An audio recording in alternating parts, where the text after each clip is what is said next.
I was diagnosed with ALS, Lou Gehrig's disease, August 15th, 2019, 2:23 p.m.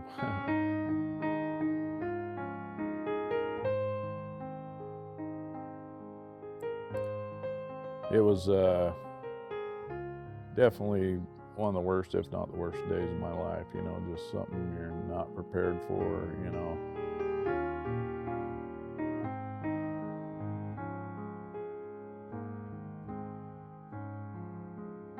Basically just kind of left wondering how you could have hope, because, the neurologist gave me, he said I had a real aggressive form and top and bottom, and said approximately 2 years to live and to basically go get my things in order,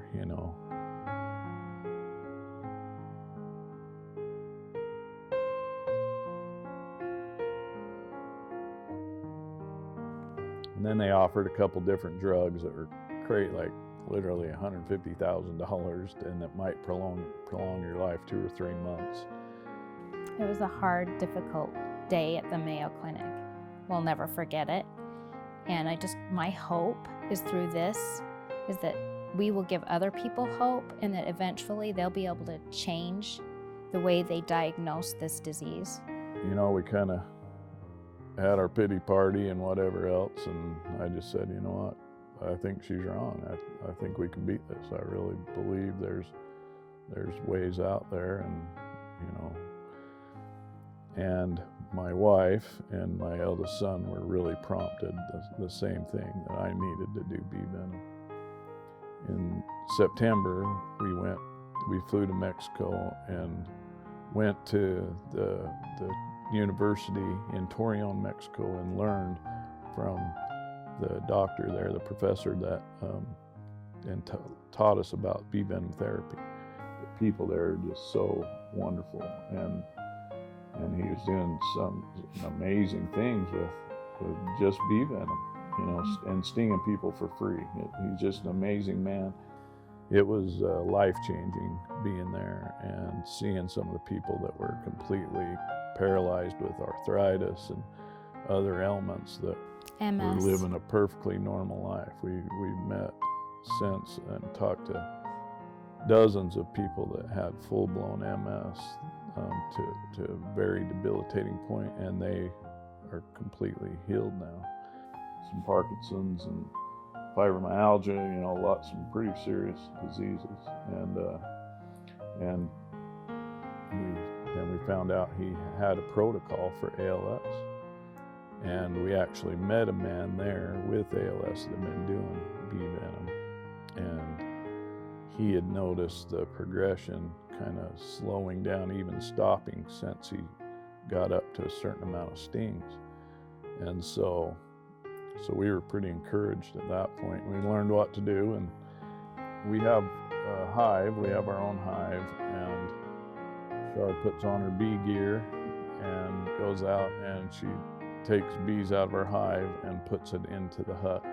And that's the other thing. One of the first things we get asked is, "Oh, you're killing bees, And yeah, bees die every time they sting me, without a doubt. But the bee venom community gives way more bees back to the environment than they ever take away. Them bees are always reproducing. Our hive is thriving. And our plants around here, our flowers and everything, are 3 times as big and glorious since we started working with bees. And the honey. Yeah, the honey's out of this world, and so we actually do a lot of good for the bees, and putting bees back in the environment.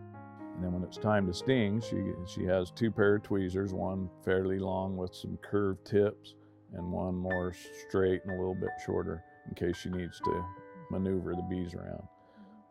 But she just grabs the bee from the hut. She'll open the hut, grab the bee,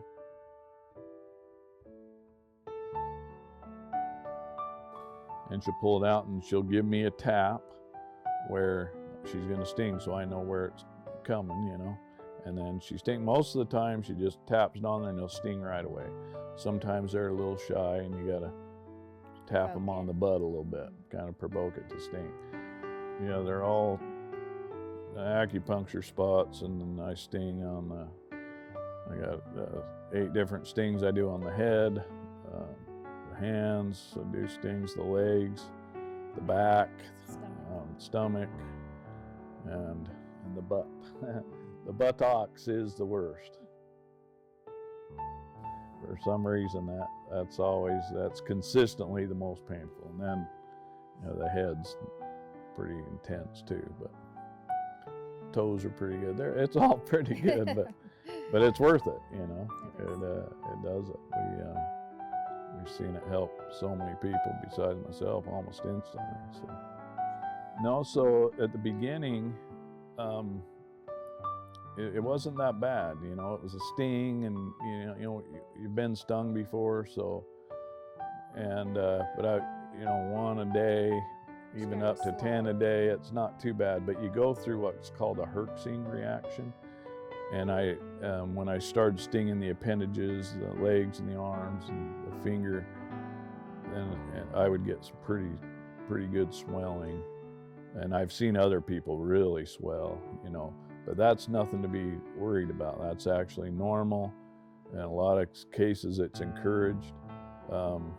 You just don't want to get anaphylactic, where your throat closes off. That's the only thing we watch for. So we keep an EpiPen on hand and liquid Benadryl just in case, because I could develop an allergy someday, or we may sting somebody, and it's very important to have that. So we always have that. We encourage anybody that does it to have those 2 things on hand just in case. That's all it takes. And she pulls the stingers out.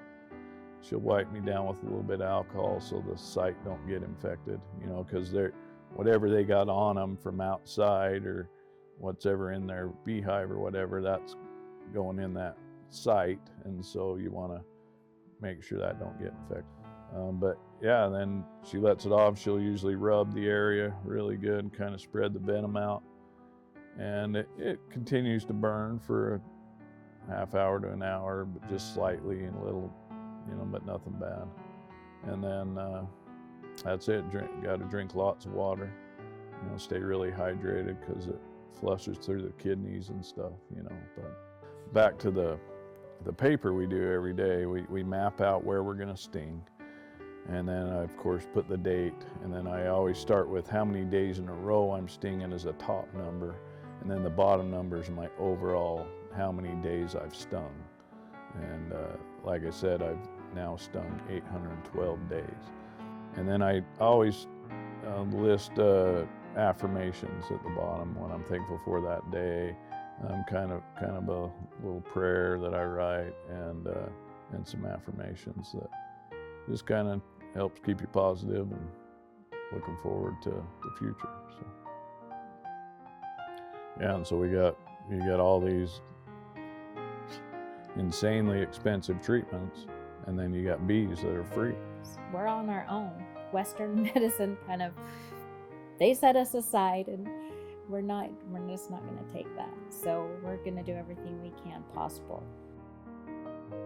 If you are diagnosed with something like this, you're willing to try anything.